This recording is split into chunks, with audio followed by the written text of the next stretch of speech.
Que a paz, a serenidade e a harmonia estejam conosco, essa mais reunião gratificante. E o assunto é reflexão sobre o compromisso com Jesus. Nós temos uma tendência muito grande de realizarmos coisas e nos sentirmos cobrados, um compromisso com alguém. No aspecto espiritual, nós às vezes realizamos alguma tarefa importante, nos sentimos bem porque fizemos a caridade, e muitas vezes, nem sempre somos reconhecidos. Às vezes você faz uma coisa boa para uma pessoa, e essa pessoa demonstra uma ingratidão muito grande. Quando não é uma pessoa, são pessoas, ou até a própria instituição. O que nós temos que ter em mente, que o compromisso nosso em ser pessoas de bem, uma alma elevada, é com Jesus. Esse é o nosso compromisso. As pessoas em nossa volta, elas são importantes, mas não são fundamentais. Fundamental é o Mestre. Então vamos analisar a nossa caminhada terrena e vamos ter em mente que tudo que nós fazemos aqui em prol das pessoas em nossa volta é sempre um compromisso com Jesus.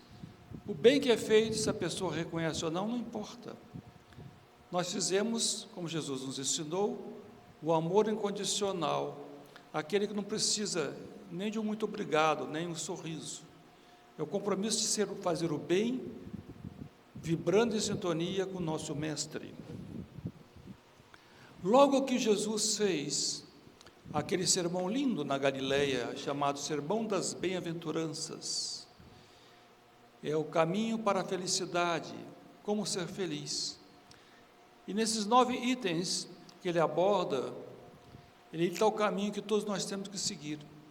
É uma das mais belas páginas da Boa Nova de Jesus, ao ponto de Mahatma Gandhi, libertador da Índia, dizer que se tudo tivesse sido perdido no aspecto espiritual, se mantivesse o sermão da montanha, nada estaria perdido. Mas terminando esse sermão, Jesus vai conversar com os seus discípulos, e ele afirma que os seus discípulos são o sal da terra, porque ao vivenciar a mensagem cristã em sua plenitude, conseguem dar sabor à vida, temperando-a com os valores morais. Então, todos nós aqui, nós somos também discípulos de Jesus, porque Jesus é nosso mestre. O discípulo é o aluno, e Jesus é o professor. Então, nós temos que seguir o que ele nos ensina, procurar ser o sal da terra. E quem são esses discípulos de Jesus, além dos colégio apostólico, o apostolado galileu? São todos aqueles que seguem o mestre, igual nós mencionamos. E Jesus, ele nos mostra um caminho, conforme ele nos diz: tomem sobre vocês o meu jugo e aprendam de mim, que eu sou manso e humilde de coração, e vocês encontrarão descanso para as suas almas, porque meu jugo é suave e meu fardo é leve. Jugo é que usava aquela canga dos bois. Jugo também pode ser feito, os judeus sofrendo o jugo romano, o domínio romano. E o fardo, às vezes, é alguma coisa que nós temos que carregar.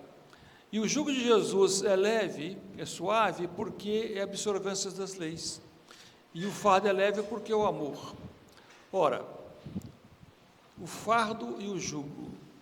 O fardo é o amor, e o jugo é a vivência desse amor. Uma vez que nós vivenciamos a Boa Nova, as coisas que nós realizamos vão trabalhar em nosso favor. O Espiritismo explica isso através da lei de ação e reação. Tudo que eu faço volta na minha direção. O Espiritismo também, como é ciência, filosofia e religião, pelo aspecto científico, nos diz que nós desenvolvemos um tipo de magnetismo que atrai as coisas. Então tem pessoas que têm uma vida muito infeliz, muito triste, e mas que semente você tem plantado? O que você tem feito? Então as pessoas vão cometendo um equívoco atrás da outra, dando cabeçada aqui, dando cabeçada ali, desenvolve realmente um magnetismo muito negativo e atrai para si problemas, ao invés de seguir o caminho que o Mestre nos mostra. Então, Jesus nos adverte que vós sois o sal da terra, e se o sal for insípido, com quem há de salgar? Para nada mais presta, senão para se lançar fora e ser pisado pelos homens. Se é para ter uma encarnação aqui na terra, Jesus tinha que usar expressões fortes, para que as pessoas entendessem. Vão lembrar que Jesus estava falando para um povo há 2000 anos, a maioria analfabeto, ignorante, então ele tinha que falar de uma forma muito enérgica, para que as pessoas gravassem a sua mensagem. Basicamente, uma encarnação aqui que a pessoa nada faz de bom, é a encarnação perdida. Ninguém regride, o Espiritismo explica isso. Todos nós sempre evoluímos, todos nós estamos muito melhor do que na última encarnação, sem exceção. Nós podemos ficar estacionados numa encarnação, contrair débitos, mas não regredimos. Mas perde a oportunidade. Eu costumo dizer que as oportunidades de servir ao Cristo na vida é como se nós estivéssemos parados numa estação de trem. Passa o primeiro trem, é um trem com ar-condicionado, bonito, e a pessoa por preguiça fala, não vou agora não. Aí passa o segundo trem, já não tem ar-condicionado, já é um trem mais pobrezinho, e vai. Quando a pessoa decide realmente mudar, aí já não tem trem bom. Aí vai trem, às vezes um trem carregando boi, carregando cavalo, você vai lá no meio. Então, nós sempre temos oportunidade e a vida nos oferece, mas não necessariamente nas mesmas condições. Se nós adiamos a oportunidade de servir ao Cristo, vamos ter novas oportunidades, mas serão fatalmente mais complicadas. Mas por que o Jesus faz uma comparação com o sal? Vós sois o sal da terra. Ele faz uma comparação com as atitudes humanas. Da mesma forma que o sal, ele dá o sabor, as nossas ações também têm um reflexo. Então, tem pessoas, por exemplo, dedicadas à caridade, como a Madre Teresa de Calcutá, e tem pessoas que estão totalmente presas às coisas materiais. Então, essas são atitudes das pessoas, nós temos que fazer a diferença, atitudes para o bem.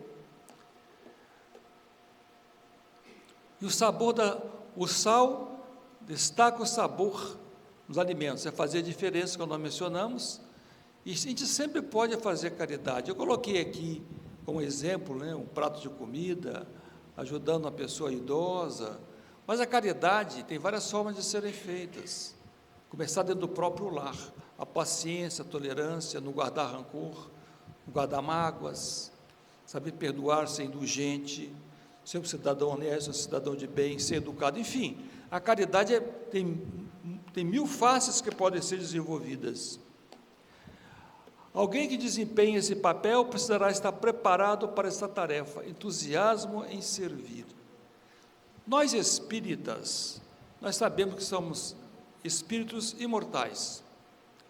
Nós tivemos várias encarnações e vamos ter muitas encarnações pela frente.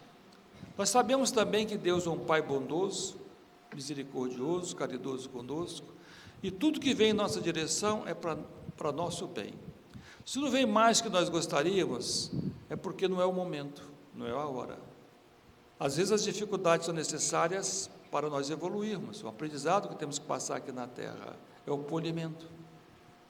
Como é que seria a estátua bonita se o escultor não usasse da marreta e do formão para quebrar a pedra? Como é que faria talvez o carpinteiro com o móvel se não usasse o serrote e o martelo? Então, Deus trabalha em nossa alma e nós ainda, pela nossa ignorância, nossa violência, nós precisamos, às vezes, de experiências mais fortes para despertar para a espiritualidade. Porque o sal, onde quer que encontremos, esse sal é sempre inalterado, fidelidade. O verdadeiro cristão, como diz os abnegados mentores, quem é espírita, ele é uma pessoa nova. Da mesma forma que Saulo de Tarso, nas portas de Damascus, ele encontrou Jesus e modificou a sua conduta, ele caiu na areia como o rabino Saulo e levantou para seguir Jesus. O que queres que eu faça, Senhor? Se tornou fiel a Jesus. Então, esse reencontro nosso interior, onde nós analisamos a nossa vida, o que temos feito até agora, fazemos uma chamada mais forte em nossa consciência. Eu não posso mudar o passado, mas daqui para frente eu posso ser uma pessoa diferente. É passo a passo, sem pressa, porque o verdadeiro cristão, ele tem confiança em Deus e confiança em si próprio. Ele sabe que o Pai traça caminhos que nem sempre a gente compreende. Por que Deus me colocou nessa situação? Por que eu estou passando por isso? Mas sabe que Deus é justo. Existe a injustiça dos homens, mas não a injustiça de Deus. Se alguma coisa me acontece que me desagrada, o Espírito em particular tem que fazer a questão: o que foi que eu fiz na encarnação passada? Porque nessa eu não fiz para merecer, mas provavelmente eu fiz outra encarnação. Ter humildade e resignação perante as experiências difíceis. Quem tem fé em Deus consegue superar todas as dificuldades. Nós temos que fortalecer nossa fé em Deus todos os dias. É levantar, fazer uma oração, pedir a proteção do Pai, porque a vida não é fácil. A vida é cheia de surpresas. E para não ser surpreendido, o bom cristão, ele está preparado, ele está atento para as experiências que o mundo pode oferecer. O sal destaca o sabor, dotado de qualidade essencialmente conservadora, mantém-se incorruptível, preservando ainda os corpos que entram em contato com ele. Então nós vamos ser provocados de diversas formas. No mundo espiritual, onde todos nós nos encontrávamos, cidades organizadas no além-túmulo, passamos lá 50, 100 anos, num ambiente de paz, num ambiente de harmonia. Mas agora estamos aqui na Terra. Quando estávamos nessa cidade, eram espíritos, um grupo homogêneo de almas reunidas, no mesmo padrão moral aproximadamente, todos querendo fazer o bem. Mas chegou a hora da prova, ou da expiação, e aqui na Terra é diferente. Aqui é um grupo heterogêneo, almas boas e almas más. E aí nós vamos provar para Jesus o quanto dos ensinamentos do Cristo está em meu coração, porque nessa hora da tempestade, que o capitão do navio mostra se realmente ele é capaz de levar esse barco ao seu destino, ou se ele vai se acovardar. Então, não vamos nos acovardar perante as tempestades que surgem em nosso caminho. Vamos ter certeza que nós vamos ser aqui fiéis, conservando os nossos conhecimentos, a nossa fé no Cristo. Vinícius, que é o saudoso Pedro de Camargo, ele diz o seguinte: Jesus quer que os seus discípulos se distinguam na esfera espiritual pelos mesmos predicados, porque se distingue o sal no plano físico, incorruptível e dá sabor à vida. É importante isso. Diz o apóstolo Paulo que uma nuvem de testemunhas nos observam, são os Espíritos. Onde nós vamos, somos observados. Que a nossa ação seja condizente com o que nós acreditamos. Se nós nos dizemos espíritas e queremos fazer o bem, vamos demonstrar que realmente somos pessoas de bem em qualquer circunstância, em qualquer situação. Eu mencionei das dificuldades. Tem esse bandeirante, Fernão Dias Paz, ele ainda no mundo espiritual, ele ia se encarnar no Brasil, para ser bandeirante. E ele tremeu. Ele falou assim para o mentor: Anjo bom, aqui na esfera invisível, nós sabemos os verdadeiros valores, o que realmente é importante. Mas reencarnando na Terra, no mundo de sombras, a água mais pura em contato com a Terra vira lama. Por quê? Nós temos muitos ideais, todos nós. Assumimos vários compromissos antes de reencarnar. Mas chegando aqui, os desafios, o mundo material, as necessidades, desvia muito a nossa atenção. Se nós não tivermos realmente uma solidez na doutrina, seguindo como Jesus nos ensina, orar e vigiar, fica muito difícil. Se a gente vai observar, por exemplo, um salva-vidas, ele não vai entrar na água para salvar alguém se a pessoa não souber nadar. Como é que o salva-vidas vai salvar alguém se não sabe nadar? Eu tinha um primo, um saudoso primo, que tinha um jovem dentro do rio, se afogando, ele pulou no rio para salvar o jovem, só que ele não sabia nadar. O que aconteceu? Ele morreu afogado. No final, o rapaz que estava se afogando conseguiu sair e não morreu. E ele que foi salvar morreu afogado.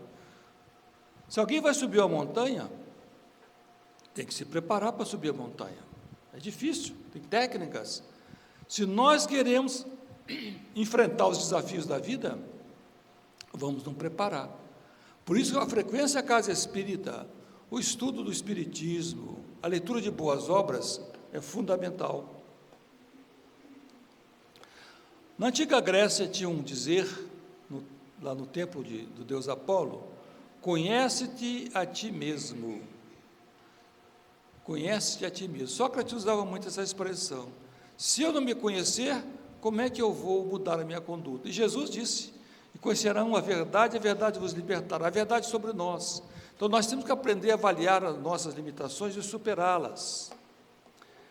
Porque Jesus diz: a cada árvore é conhecida pelos frutos que produz. Não é possível colher figos em espinheiros, nem tampouco uvas de ervas daninhas. Não adianta a pessoa falar alguma coisa, comentar muita coisa. No final das contas, o que ela faz? Como é que ela age na sociedade? Como é que ela está em família? É um bom marido, é uma boa esposa, é um bom pai?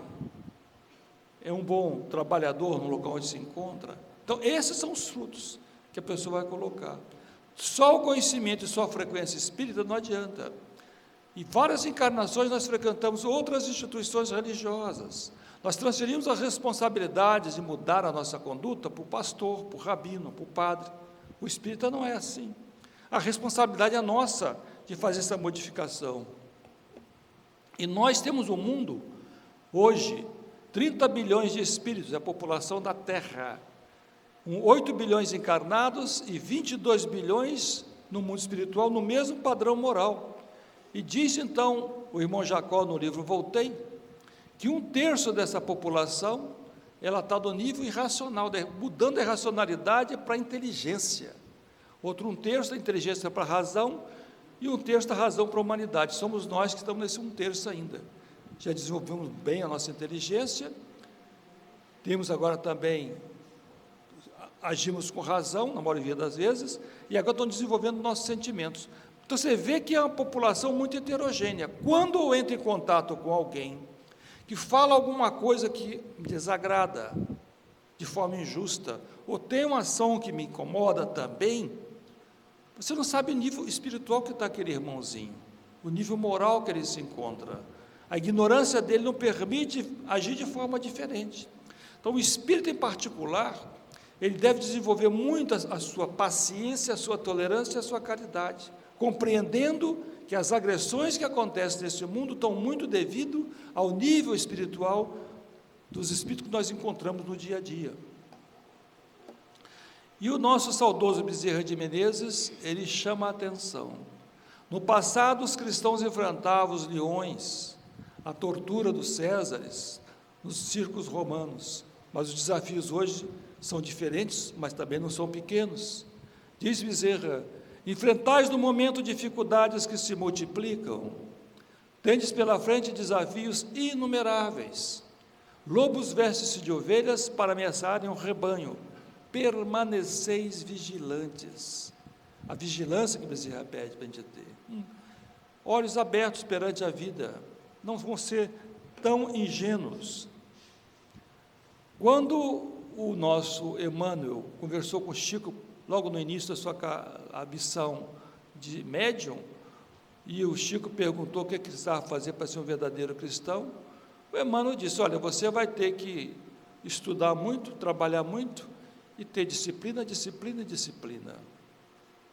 Nós, como espíritas, e com a experiência que nós temos de ver tanta dificuldade, aqui parafraseando o Emmanuel, dizia: o espírita hoje tem que ter prudência, prudência, prudência, e muita paciência para o mundo de hoje. E a mensagem de Jesus, conforme está no Evangelho segundo o Espiritismo: amai-vos, este é o primeiro ensinamento, instruí-vos, este é o segundo mandamento.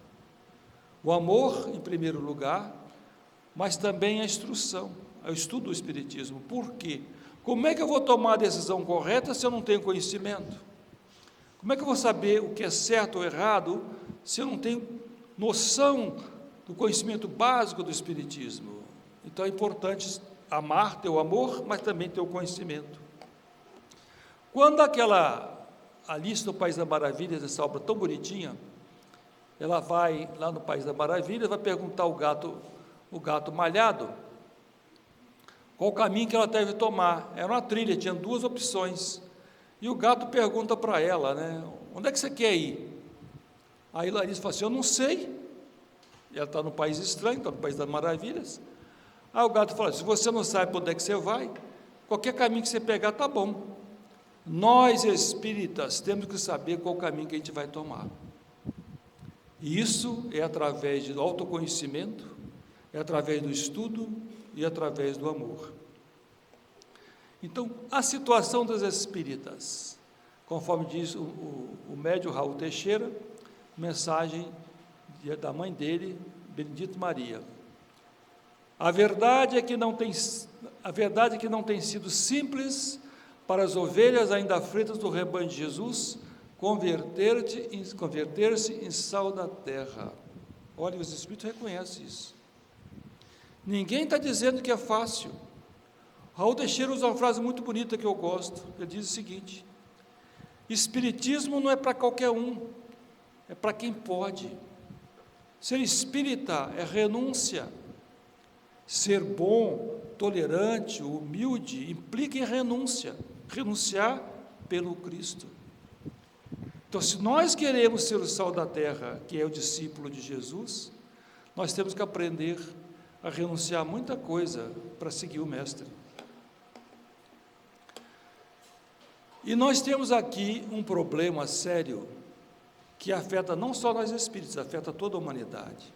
Quando Kardec pergunta sobre a influência dos espíritos na nossa vida, respondem eles, a influência dos espíritos é maior do que supondes, porque muito frequentemente são eles que vos dirigem. Quando o Espiritismo fala do livre-arbítrio, as pessoas às vezes acham que eu posso seguir o caminho que eu quiser. É relativo isso. Porque o caminho que eu vou seguir já é uma consequência, eu já decidi. Eu vou para o Rio de Janeiro ou vou para São Paulo? Eu vou para São Paulo ou para Sorocaba? Eu decidi, e aí eu vou seguir o caminho. Mas antes de decidir, eu tive que pensar. Quando eu penso, esse é meu livre-arbítrio, eu pensar. Quando eu penso, eu estabeleço a ligação com o mundo espiritual, que eu atraio espíritos para perto de mim, na mesma vibração que eu estou entoando. Se são coisas boas, em espíritos bons. Então, o meu livre-arbítrio é o pensar. A partir daí, como diz Kardec, eles vão nos conduzir. Então, voltando aqui novamente à frase que Jesus ensinou, orai e vigiai.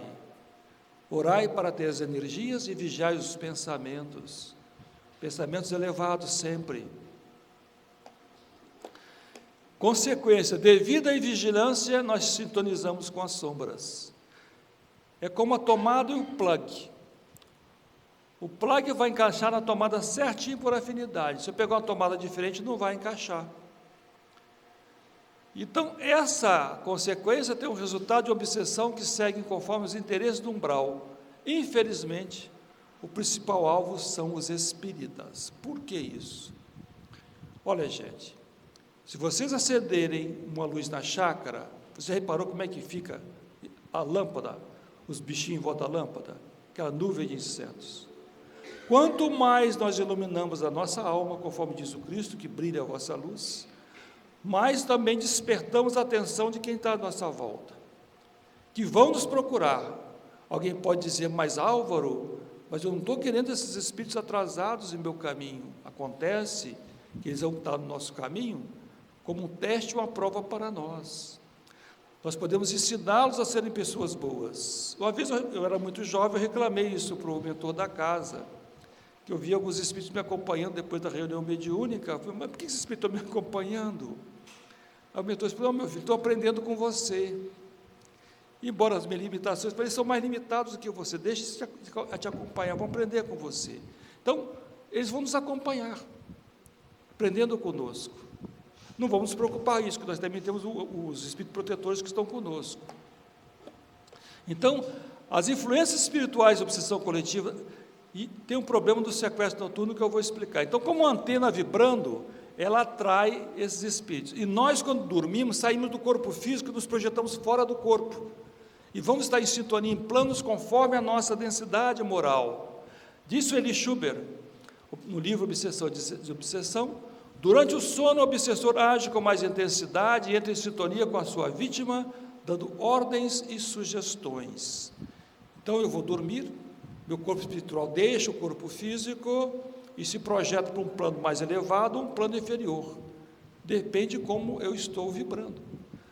Tem um jovem que me procurou e falou assim, mas antes de dormir eu faço uma oração. Eu falei, meu filho, não é só oração antes de dormir. Como é que você se comportou durante todo o dia? Porque você pode estar no céu ou pode estar em outro lugar. Depende dos seus pensamentos, das situações durante o dia. Não adianta fazer um monte de coisa equivocada durante o dia e fazer uma oração à noite. É 24 horas, nós somos espíritos 24 horas, não é só na hora de dormir. E aí as pessoas têm sonhos, e às vezes sonhos eróticos, é verdade. Aí eu sonhei com uma jovem linda, na verdade era uma bruxa. Ela muda a sua formação espiritual, que chama ideoplastia espiritual. Ela dá aquela impressão de que é bela, o homem, e mesma coisa com a alma masculina. Então, cuidado com esses pensamentos. Diz então Manuel Filomeno de Miranda, no livro Sexo e Obsessão, os espíritos obsessores voltam-se contra os espíritas sinceros e operosos, que lhes constitui barreira à sementeira das suas perversidades. Então, o espírita, para os obsessores, é um inimigo, porque eles veem em nós que somos verdadeiros cristãos, porque o espiritismo é a fé raciocinada, é a fé sólida, não é a fé fanatizada que é derrubada nos momentos de dificuldade. Então, nós, para os obsessores, somos uma pedra no sapato. Diz então Manuel Filomeno de Miranda, utilizando das próprias falhas do caráter de cada um, das suas dificuldades morais, dos conflitos das heranças da conduta pregressa, estimulam-nos o retorno às paixões. Então, vão nos provocar. Então, quando nós vamos levantar, vamos sair de casa, uma oração, um pensamento elevado, para que possamos estar em sintonia permanente com os nossos guias espirituais. Prudência, observar as coisas em nossa volta, para não cairmos nas armadilhas do pessoal. Intensifica o cerco, atirando-lhes pessoas desequilibradas, que passam a aturdi-los com seus apelos vis. E aí os obsessores têm usado de 4 formas de ataque: o sexo, a vaidade, que é o narcisismo, o poder e o dinheiro. Então, diz os obsessores, vamos derrubar os espíritas em um desses 4 elementos, ou nos 4, depende de cada um. Então, esse é o teste que nós temos que passar. E diz então o nosso médium, Divaldo Franco, o mentor dele, Manuel Filomeno de Miranda, mais precisamente desde abril de 2004, entidades desencarnadas adversárias do Cristo declararam guerra ao seu nome, tentando retirá-lo do calendário humano. Uma campanha infeliz, muito bem organizada, foi deflagrada, e os espíritas, por seres cristãos modernos, adeptos através do Consolador que Jesus prometera, seriam ferozmente combatidos. Olha o desafio que nós temos.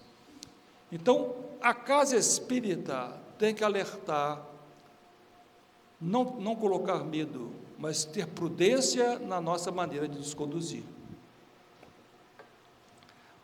Por isso, aqui, a mensagem final: vigiem e orem para que não caia em tentação, sempre, hoje e sempre.